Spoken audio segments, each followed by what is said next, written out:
Hi everyone. I am here to do my 18-week pregnancy vlog. I missed 16 weeks. I'm sorry. I was going to post 17 and then I figured I'll just do 18 and then 20 because that's the big gender reveal. My husband took off work during my week 16 and we were just hanging out and taking it easy, and I just totally slipped my mind. Probably because this pregnancy has been going so easy, I honestly don't even feel pregnant. I am starting to show a little bit. We had a friend over the other day, hadn't seen him in a while, and he was like, how far along are you? I mean, he doesn't have any kids, he doesn't really know much about that, and pretty much he couldn't tell. It's not that I hide my pregnancy, it's just I don't like to wear like super tight shirts in this in-between stage especially. I just feel like I kind of look pregnant, I kind of don't, like it's kind of hard for people to tell. So when you see the belly shot at the end, you can see like I like to wear kind of like flowy shirts. But yeah, I'm still fitting in my same jeans. They are getting a little tight, maybe after a meal or something. But really, it's been pretty good. I don't really have any specific cravings or symptoms. I do have something to tell you though, an incident that was kind of scary. So I guess you could call it a craving. I kind of had a craving for cottage cheese. I don't know if that was related to pregnancy or just because. So I went to the store and I got some, I think it was Breakstone's cottage cheese, and I'd been eating some and I even shared some with Natalie. And my mom knew about it, and one day she called me and said, oh my gosh, I just heard on the radio there was a recall on certain brands, you might want to Google it. And so when I Googled cottage cheese recall 2014 May, it came up Kraft. And I was like, well, I get Breakstone. So I read more into the article though, and Kraft makes Breakstones, and it was during the dates that I had purchased them. So that was a big, scary thing. So luckily I didn't really get sick or anything, and neither did Natalie. We slightly struggled with a little bit of diarrhea. Sorry if that's TMI. Could have been due to some other things. I was around a friend who had like a gastrointestinal virus, and so I don't know. But anyways, back to pregnancy. So it's been pretty good, and can't complain. Trying to think. I can talk to you guys about Natalie, give you an update on her sleeping. I think the last time that I made my week 14 video, I think she was struggling with teething and waking up in the middle of the night. Well, it is finally over. We are back to normal.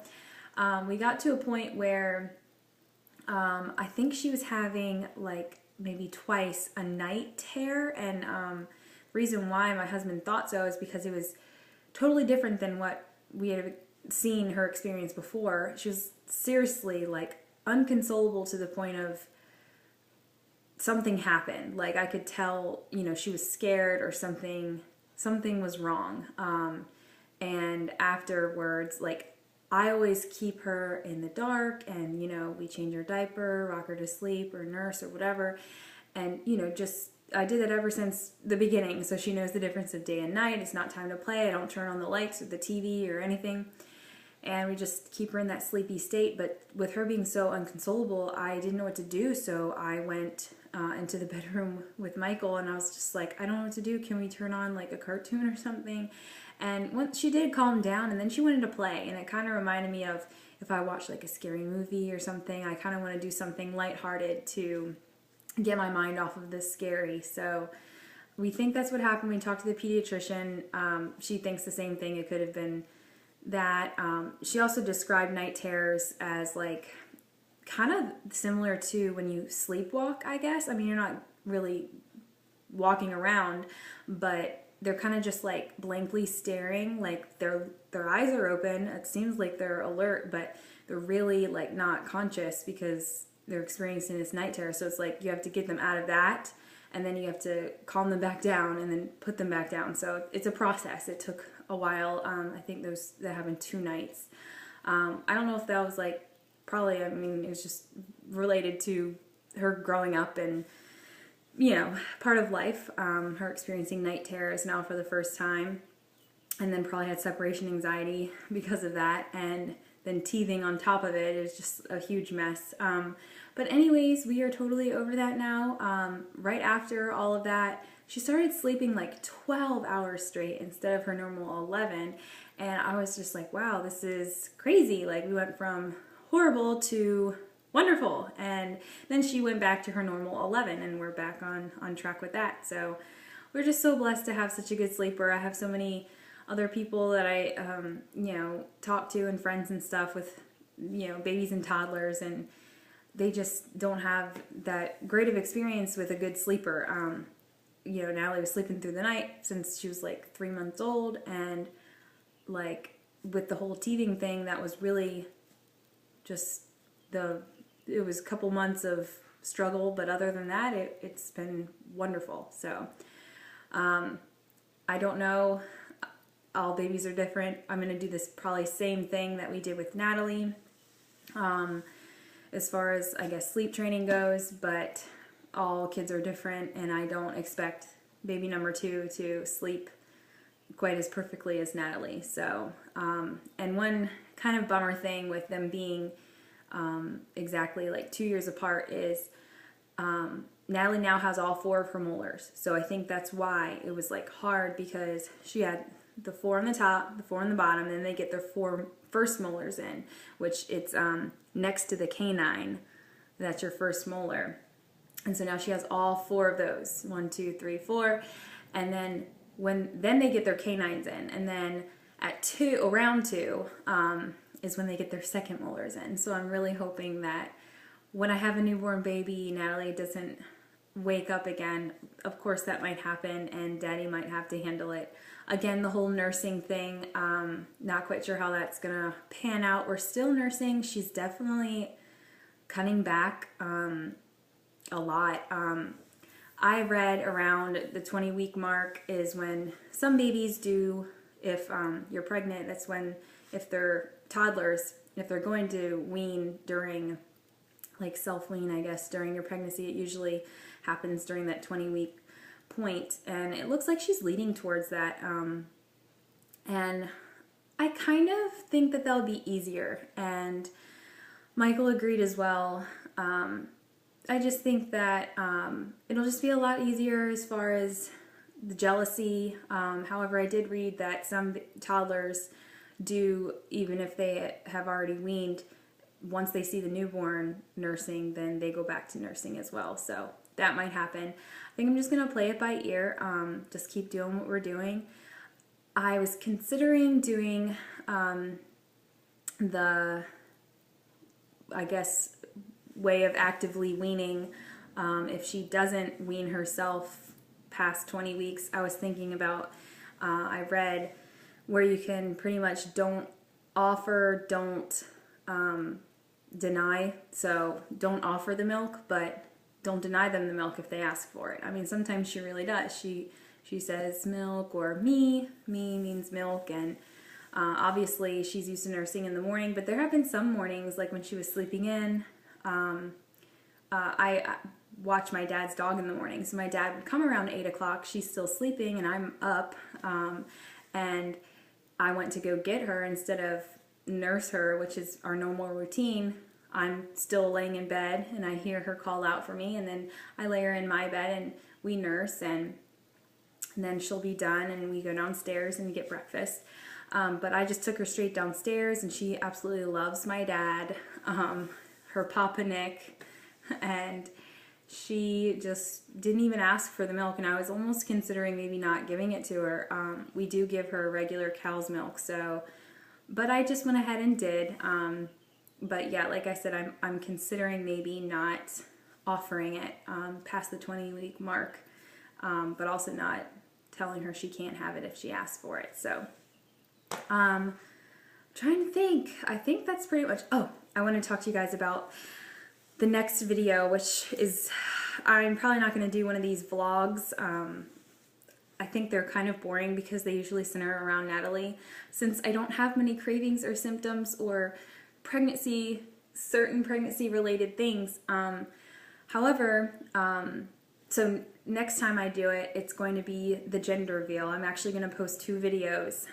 We were considering what to do this time. Last time what we did is we had an ultrasound and we had them right in an envelope. I'm sure it's the most popular thing. And we took it straight to the bakery. Ahead of time we gave them directions. So none of us knew. Me, Michael, nobody. My mom, I mean absolutely no one except for the ultrasound tech and the person at the bakery who made the cake. So, you know, we did the whole cut the cake open, pink icing, it's a girl. I also had my sister on Skype and my cousin. I'm from Maryland, so they were all Skyping in and watching. So it was pretty awesome. I didn't want to do the exact same thing again. So then I, you know, saw on YouTube everybody does like the big box opening. Like I would have to give the envelope to a friend or my mom or somebody to prepare ahead of time to go get helium balloons, blue or pink, and everybody, you know, I was thinking me, Michael, and Natalie could all open the box together and they would come out. But then I saw another really cool idea from Naturally Thrifty Mom, who I follow on YouTube. I love her. Where it involves balloons, but everybody gets to be involved. So ahead of time, you get a friend, or we would find out, and basically, let's say it's a boy, you would get deflated, you know, not blown up, just by packs of balloons of pink and blue. And so if it was a boy, we would take a pin and just poke tiny holes in the pink balloons. And so I'd have everybody close their eyes. I think the idea behind that is so they can't see the pinholes, and just pass them out randomly. It doesn't matter what color anybody gets. And then just say on the count of 3, everybody open your eyes and blow up your balloon. And so obviously the blue ones would inflate and the pink ones would not, and you would know that it was a boy. So then we're thinking about doing that. So I was going to get my best friend to prepare that for me.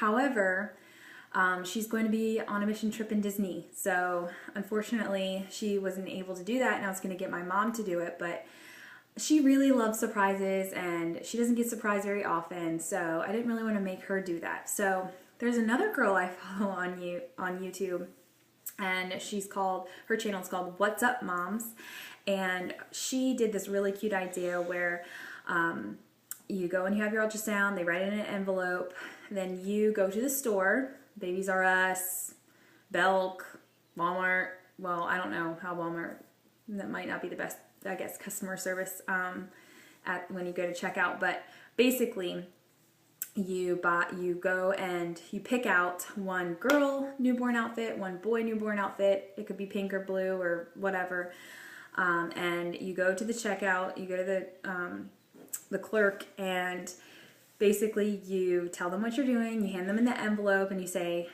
if this paper says girl, I want you to please ring up this outfit. If it says boy, please ring up this outfit.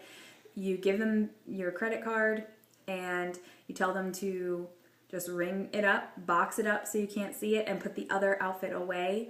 And obviously you would not look at the receipt. So that's why Michael and I were thinking about going to Belk to have, I guess, really good customer service, and they could probably box it up, because if you went to like Target or Walmart or somewhere like that, not that the customer service would necessarily be bad, but they don't have like a gift box area. They don't gift wrap things. So we were going to do that, and that is what we're deciding to do. So Michael and I will find out that evening. We're going to do like a little special dinner with Natalie and open it up together and, you know, see what outfit it is and find out then. And then because we're going to be finding out on a Wednesday, and then we were going to have our party with the balloons on that Saturday, but one of my nieces is actually has a birthday party coming up that day, so we were going to do it on Sunday. I am like super impatient. The last time we had our gender reveal, it wasn't like planned. I didn't send out invitations. I just said, hey Michael, tell your family, and we kind of called some people, but like everybody showed up, so it was a really fun party.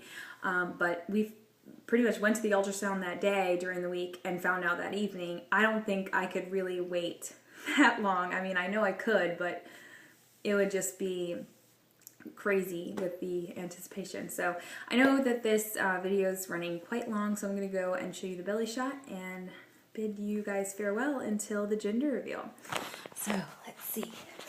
So here's the belly shot. So like I said, I'm wearing a pretty flowy top, so if I just stand here, you totally cannot tell. But I mean, if I hold my shirt like this, you can kind of start seeing it a little bit. So that's the belly shot. Alright guys, thanks for watching. And please tune in next time to see if we're having a baby brother or baby sister. Bye-bye.